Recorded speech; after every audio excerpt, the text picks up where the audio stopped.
మన చట్టం, ఇదే మన చట్టం. తెలిసి మసలుకో, తెలివిగా నడచుకో, అందరికీ అన్ని విధాల బంధువులా నిలిచి తక్షణ మార్గాలను తెలిపే, రక్షణ గమ్యాలను చూపే. ఇది మన చట్టం, ఇదే మన చట్టం. తెలిసి మసలుకో, తెలివిగా నడచుకో, ఇది మన చట్టం, ఇదే మన చట్టం.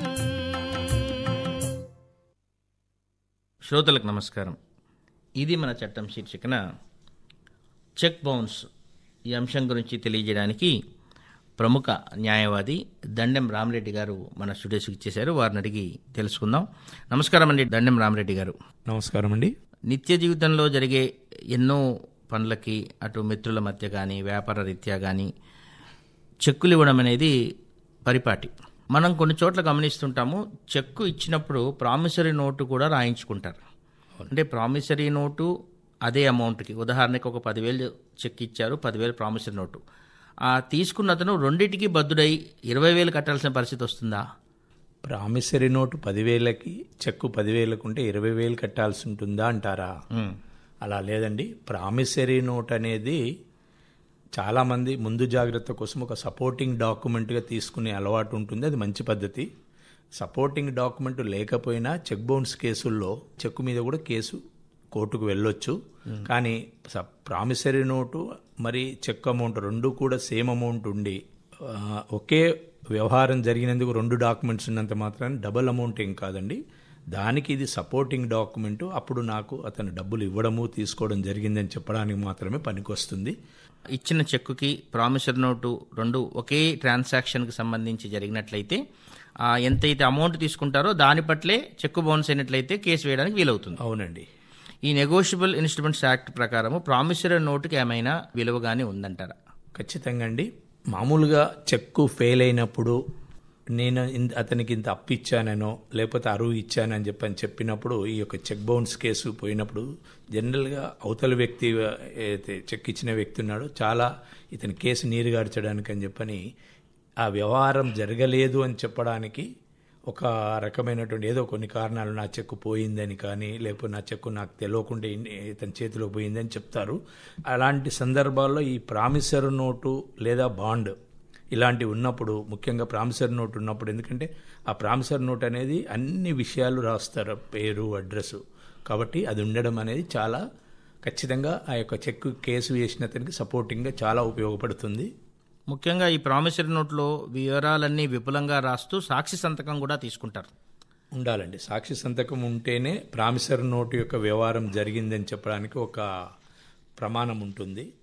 మామూలుగా చెక్ డిజానర్ అయిన కేసుల్లో కోర్టులో గమనిస్తుంటాము, మీరు తీసుకున్న అమౌంట్కి లేదా ఇచ్చిన అమౌంట్కి ఇన్కమ్ ట్యాక్స్ రిటర్న్స్ ఫైల్ చేశారా, ఇన్కమ్ ట్యాక్స్ రిటర్న్స్లో చూపించారా అని అడుగుతుంటారు. చాలా మంచి ప్రశ్న అండి. ఈరోజు సమాజంలో కోర్టుల్లో జరుగుతున్న చెక్ బౌన్స్ కేసులు అన్నిట్లో కూడా దాదాపుగా ప్రతివాది యొక్క ముద్దాయి తరఫున ఉన్నటువంటి న్యాయవాది గారు అడిగేటువంటి సర్వసాధారణమైన ప్రశ్న, ఇన్కమ్ ట్యాక్స్లో మీరు చూపించారా ఈ వ్యవహారాన్ని అంటారు.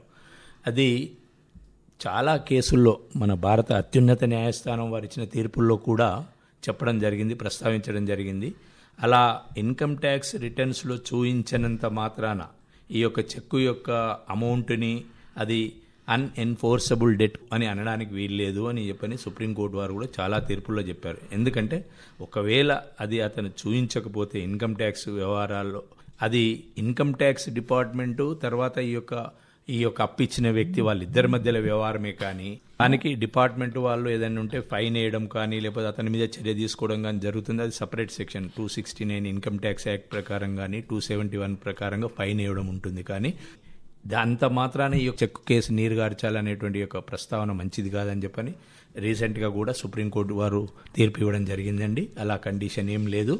కొన్ని చోట్లలో గృహిణులు కానీ సీనియర్ సిటిజన్స్ కొందరు ఉంటారు, వాళ్ళు ఇన్కమ్ ట్యాక్స్ అసెస్మెంట్లోనే ఉండరు, అంటే వాళ్ళు ఐటీ రిటర్న్స్ ఫైల్ చేయరు. అలాంటి వాళ్ళ పరిస్థితి ఏంటంటారు? ఇన్కమ్ ట్యాక్స్ రిటర్న్స్ ఫైల్ చేసినప్పుడు అందులో చూయించకపోయినా, ఒకవేళ ఇన్కమ్ ట్యాక్స్ రిటర్న్స్లో చూయించినా కానీ ఈ అమౌంట్ చూయించకపోయినా కానీ ఎలాంటి వ్యత్యాసం లేదు చెక్ బౌన్స్ కేసుల్లో, దాని మీద ఎలాంటి ప్రభావం ఉండదు అని చెప్పని రీసెంట్గా 2025లో కూడా మన గౌరవ సుప్రీంకోర్టు వారు ఒక తీర్పు ఇవ్వడం జరిగింది. ఇన్కమ్ ట్యాక్స్ వ్యవహారానికి దీనికి సంబంధం లేదని. ఈవెన్ ఇన్కమ్ ట్యాక్స్ చెల్లించని వారు కూడా అప్పులు ఇచ్చినంత మాత్రాన చెక్ బౌన్స్ కేసు వేయకూడదు అనేటువంటిది ఎక్కడ కూడా నియమం లేదండి. రామరెడ్డి గారు, కోర్టులో ప్రొసీజర్ ప్రకారము టైం పడుతుంది ఒక్కొక్కసారి. ప్రాథమికంగా కోర్టు ఒక నిర్ధారణకు వచ్చినప్పుడు, అంటే నిజంగానే ఇతను చెక్ ఇవ్వడం నిజము, అది బౌన్స్ కావడం నిజము అనే విషయం వచ్చినప్పుడు తాత్కాలిక ఉపశమనంగా కోర్టు నుంచి రిలీఫ్ దొరుకుతుందా? ఖచ్చితంగా అండి. 2019లో నెగోషియబుల్ ఇన్స్ట్రుమెంట్ యాక్ట్ని పార్లమెంట్ వారు ఒక 2 సెక్షన్లు జత చేయడం జరిగింది. సెక్షన్ 143A అనేది ఇది ట్రయల్ కోర్టులో కేసు ఉన్నప్పుడు ఎలాగూ అంటే ఆ కోర్టుల్లో పెండింగ్ ఉన్న కేసులనండి, మీరు ఆ కేసుల భారం చాలా పెరిగిపోవడం కానివ్వండి, లేదా రకరకాల కారణాలతోటి ఈ యొక్క వాయిదాలతోటి కేసులు సంవత్సరాల తరబడి పోతుంది కాబట్టి అవతల వ్యక్తి చెక్కి డబ్బులు ఇచ్చి చాలా మనోవేదనకు గురవుతున్నాడు కాబట్టి ఎగ్జామినేషన్ అని ఒక స్టేజ్ ఉంటుంది. అతను కోర్టుకు హాజరైన తర్వాత మీరు ఈ మీద నేరం మోపబడింది, దీనికి మీ సమాధానం ఏంటి అని చెప్పని ఒక స్టేజ్ ఉంటుంది. ఆ స్టేజ్ రోజు కేసు వేసిన వ్యక్తి ఒక పిటిషన్ దాఖలు చేసినట్టయితే సెక్షన్ 143A ప్రకారంగా చెక్కు అమౌంట్ మీద 20% దాటకుండా కోర్టు వారు ఒక తాత్కాలికమైనటువంటి ఒక టెంపరీ ఇంటీరియం కాంపెన్సేషన్గా అవార్డు చేయిస్తారండి. కానీ అదేంటంటే 60 రోజుల లోపల అతను పే చేయాలి. కోర్టు ఆర్డర్ ఇచ్చినట్టయితే 60 రోజుల్లో పే చేయకపోతే దానికి రికవరీ అనేది రెవెన్యూ రికవరీ యాక్ట్ ప్రకారంగా కలెక్టర్ ద్వారా ప్రొసీడింగ్స్ ఇవ్వాలి. ఈ యొక్క అమౌంట్ని ఏదైతుందో ఈ కేసు ట్రయల్ జరిగిన తర్వాత ఒకవేళ ఈ చెక్ వేసిన వ్యక్తి విన్ అవుతే, గెలిస్తే ఆ అమౌంట్ ఇతని దగ్గరే ఉంటుంది. అది పోను మిగతా అమౌంట్ కోర్టు ఆర్డర్ చేస్తుంది. ఒకవేళ ఎదుటి వ్యక్తి ముద్దాయే కేసులో గెలిచినట్టయితే అప్పుడున్న పరిస్థితుల్లో ఆ కేసులో ఈ అమౌంట్ని మళ్ళీ అతను 60 రోజుల లోపల తిరిగి చెల్లించాల్సి ఉంటుంది. బ్యాంకు వడ్డీతో సహా ఈ యొక్క కేసు చేసిన వ్యక్తి చెల్లించాలని కూడా ఒక నియమం ఉందండి. అడ్వకేట్ గారు, ఒక చెక్కు కోర్టులో కేసు వేసిన తర్వాత 1 సంవత్సరం తర్వాత దాని పట్ల ఒక నిర్ణయం, జడ్జిమెంట్ వచ్చింది అనుకుందాం. ఆ సంవత్సరానికి సరిపడా ఇంట్రెస్ట్ ఏదైతే లాస్ అవుతాడో అది కూడా జడ్జిమెంట్లో క్యాలిక్యులేట్ చేయబడుతుందా? ఒకవేళ కోర్టు చెక్ అమౌంట్ వరకు మాత్రమే ఆర్డర్ చేస్తుంటే వడ్డీని కూడా 9% వడ్డీ దాటకుండా, సంవత్సరానికి 9% వడ్డీ దాటకుండా కూడా కోర్టు అవార్డు చేసేటువంటి యొక్క డైరెక్టివ్ ప్రిన్సిపల్స్ సుప్రీంకోర్టు వారు ఇవ్వడం జరిగింది. కోర్టు ఖర్చులు కూడా ఆర్డర్ చేయొచ్చండి. కానీ ఈ యొక్క తీర్పులో చెక్ అమౌంట్కు 2 శిక్ష వేసే అవకాశం ఉంది. ఒకవేళ అలాంటి సందర్భాల్లో ఈ ఖర్చులు ఇవన్నీ కూడా ఇవ్వకుండా అందులోనే అతనికి కోర్టు ఖర్చులు, కోర్టుకు ఫైన్ పోను మిగతా అమౌంట్ కాంప్లైనెంట్కి ఇవ్వాలని చెప్పని కూడా డైరెక్షన్ ఇచ్చే సందర్భాలు ఉన్నాయండి. అంటే 1 లక్ష రూపాయలు చెక్ బౌన్స్ కేసులో కనుక కేసు వేసిన వాళ్ళు గెలిచినట్లయితే కోర్టు డిస్క్రిషన్ ప్రకారము డబల్ ద అమౌంట్ 2 లక్షల వరకు కూడా జరిమానా విధించేటువంటి యొక్క పవర్ ఈ యొక్క చెక్ బౌన్స్ చట్టంలో పొందుపరచబడిందండి. అది వేరే జైలు శిక్ష కూడా వేయొచ్చండి. 6 నెలలు మించకుండా జైలు శిక్ష కూడా వచ్చు, లేదంటే 2 కూడా వేయొచ్చు. అడ్వకేట్ గారు, మనము కొన్ని సందర్భాల్లో గమనిస్తుంటాము, అది స్నేహితం కావచ్చు, లేదంటే ఈమె చుట్టుపక్కల వాళ్ళు ఉండొచ్చు, తరచుగా డబ్బులు తీసుకోవడం కానీ చెక్స్ ఇవ్వడం కానీ జరుగుతుంటుంది. ఒకటి కాకుండా 2-3 చోట్ల కేసు వేసే అవకాశం ఉంటుందా?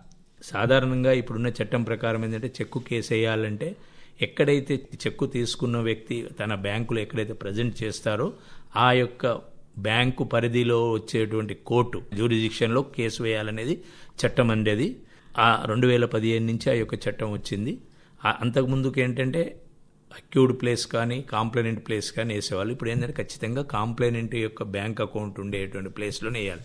అయితే దీన్ని ఆసరా తీసుకొని దేశంలో, రాష్ట్రంలో వేరే ప్రాంతాల్లో బ్రాంచులు ఉన్నటువంటి ఆఫీసులు కానీ అక్కడ ఉన్నటువంటి బ్యాంక్ అకౌంట్లనే ఆసరా చేసుకొని అక్కడ కూడా చెక్కులు ప్రజెంట్ చేసి వీరిని వేధించడానికి, తిప్పడానికి ఒక అవకాశం తీసుకుని, అలాంటి సందర్భాల్లో ఒకే వ్యవహారానికి సంబంధించిన రకరకాల చెక్కులున్నా కానీ వేరే ప్రాంతాల్లో ఉన్నటువంటి కేసులన్నింటినీ కూడా ఒకే కోర్టుకు బదిలీ చేయాలి. ట్రయల్ స్టార్ట్ కాకపోతే, అప్పటికి ఒక సాక్ష్య విచారణ స్టార్ట్ కానప్పుడైతే అన్ని కేసుల్ని ఈ చట్టాన్ని అనుసరించి ఒకే కోర్టుకు బదిలీ చేయాలని యొక్క కూడా 2019లో సుప్రీంకోర్టు వారు తీర్పు ఇవ్వడం జరిగింది. దాని ప్రకారం అన్ని కేసులు ఒకే కోర్టుకు రావాలండి. అంటే ఒక వ్యక్తి వేరు వేరు అవసరాల నిమిత్తం వేరు వేరు సందర్భాల్లో చెక్కులు ఇచ్చినప్పుడు మీరు బ్యాంక్ని జ్యూరిస్డిక్షన్ ప్రాతిపదిక తీసుకున్నప్పుడు వేరే స్టేట్లో దూరభార ప్రాంతాల్లో ఉండే బ్యాంకుల్లో ప్రజెంట్ చేసి అక్కడొక కేసు ఇక్కడొక కేసు వేయకుండా అన్నీ ఒక దగ్గరికి కంబైన్డ్గా అవునండి ఒక కోర్టుకి నిర్ణయించి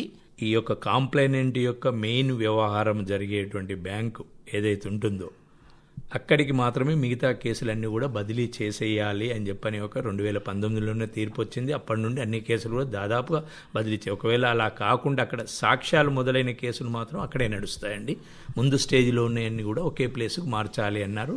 కేసు నడుస్తున్న కాలంలో మనము పెద్దల సహాయంతో లేదంటే మిత్రుల సహాయంతో ఒక ఒప్పందం కుదుర్చుకొని రాజీకొచ్చి ఈ కేసును ఉపసంహరించుకోవచ్చా? ఖచ్చితంగా అండి.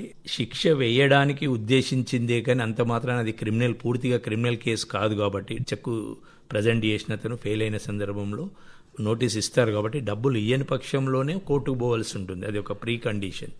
అప్పుడు మధ్యలో ఒకవేళ ఎదుటి వ్యక్తి మీరు అన్నట్టుగా ముద్దాయి తను మనసు మార్చుకొనో లేకపోతే ఈ యొక్క కోర్టు చుట్టూ తిరగలేక నిజంగా ఇవ్వాలని చెప్పనేది తను ఒక మనసు ఖచ్చితంగా ఒక భావానికి వచ్చేసేసి ఇదని దగ్గర రాజీ కుదుర్చుకున్నట్టయితే సెక్షన్ 147 ప్రకారంగా ఒక నియమం అనేది చేయడం జరిగిందండి.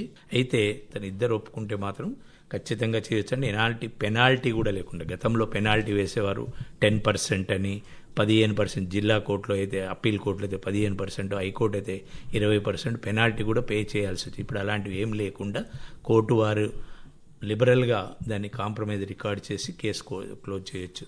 పెద్దల మధ్య మిత్రుల మధ్య ఒక రాజీ పత్రం మెమరాండమ్ ఆఫ్ అండర్స్టాండింగ్ రాసుకొని అది కోర్టుకు సబ్మిట్ చేసి కేసును విరమించుకోవచ్చు కదండి. అలా పత్రము రాయాలని ఏం లేదండి. కాంప్లైనెంట్ పార్టీ వాళ్ళ యొక్క తరఫున అడ్వకేట్ గారి న్యాయవాది సమక్షంలో కోర్టులో ఒక పిటిషన్, మామూలు పిటిషన్ వేసి నేను కేసు విరమించుకుంటున్నాను, ఈ విషయంలో కోర్టు వారికి ఎలాంటి జోక్యం ఉండదు. ఎందుకు విరమించుకుంటున్నావు, నీకు డబ్బులు వచ్చాయా రాలేదా, ఇంకో కేసు వేశారా, ఎలాంటి ప్రశ్నించకుండా పార్టీని గుర్తించి అదే పార్టీ అయితే న్యాయవాది సమక్షంలో కేసుని క్లోజ్ చేయొచ్చు. ఎలాంటి పత్రం కూడా వేయాలనేటువంటి రూల్ ఏం లేదు. ఉంటే వేయొచ్చు. ఏ ఒప్పందం ప్రకారం జరిగింది భవిష్యత్తులో మళ్ళీ అది రికార్డ్ ప్రాబ్లం కాకుండా అంటే రికార్డ్ కావాలంటే వేయొచ్చు. సెక్షన్ 320 కింద పిటిషన్ వేసేసి క్లోజ్ చేసుకోవచ్చు అండి. మామూలుగా కొంతమందికి ఈ అడ్వకేట్ని ఎంగేజ్ చేసి కోర్టుల ద్వారా కొట్లాడాల్సిన స్తోమత ఉండకపోవచ్చు ఆర్థికంగా. సో లీగల్ సర్వీస్ అథారిటీకి వెళ్ళి ఈ కేసుని కాంప్రమైజ్ చేయమని చెప్పి కోరొచ్చా? కేసు కోర్టులో ఉన్నప్పుడు ఆ కోర్టు వారిని అక్కడ ఇరుపక్షాల మధ్యలో కుదరనప్పుడు లీగల్ సర్వీసెస్లో ఎలాంటి సహాయమైనా కోరొచ్చండి.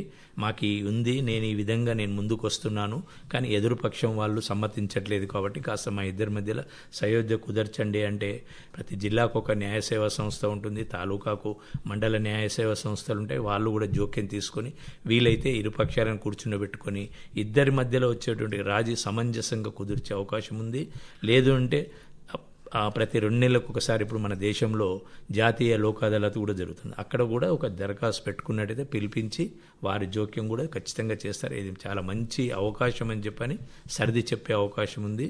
అలా జరుగుతూ ఉన్నాయి కూడా చెక్ బౌన్స్ కేసు. అలా లీగల్ సర్వీస్ అథారిటీకి వెళ్ళి ఇరుపక్షాలు ఒక అండర్స్టాండింగ్ వచ్చి రాసుకున్న పత్రం తర్వాత మళ్ళీ అప్పీల్ ఉండదు కదండి. అది దాదాపుగా గౌరవ సుప్రీంకోర్టు తుది తీర్పు ఎంత అయితే బలంగా ఉంటుందో న్యాయ సహాయ సంస్థ, న్యాయ సేవా సంస్థ యొక్క సహాయంతో ఏ తీర్పు, ఒక చెక్ బౌన్స్ కేసు కాదు ఏదైనా కానీ అక్కడ ఇచ్చేటువంటి తీర్పు అనేది దాదాపుగా అది అల్టిమేట్, అదే చివరి ఫైనల్ తీర్పు అండి. ఇంకా దాన్ని అప్పీల్ అనేది ఉండదు. ఎలాంటి అవకాశాలు తిరగదోడేటువంటి అవకాశాలు ఉండవు. అందులో రాసుకున్నటువంటి నియమాలు ఏదైనా ఒకవేళ ఎవరైనా పార్టీ విరుద్ధంగా ప్రవర్తించినప్పుడు మాత్రమే తప్ప అందులో ఉన్నంత వరకు అమలు జరిగితే మాత్రం ఇంకొక ఏ కోర్టులు కూడా అందులో దాన్ని తిరిగిదోడి అప్పీల్ చేసేటువంటి అవకాశాలు లేవండి. చాలా మంచి విషయాలు తెలియజేశారు అడ్వకేట్ దండెన రామరెడ్డి గారు. నమస్కారం అండి. నమస్కారం అండి. ఇది మన చట్టం తెలుసుకో, చట్టం తెలిసి మసలుకో, విధానాలు వివాదాలు పరిష్కార మార్గాలు, రక్షణ గమ్యాలు తెలిపే ఇది మన చట్టం తెలుసుకో, తెలిసి మసలుకో. ఇది మన చట్టం తెలుసుకో, తెలిసి మసలుకో.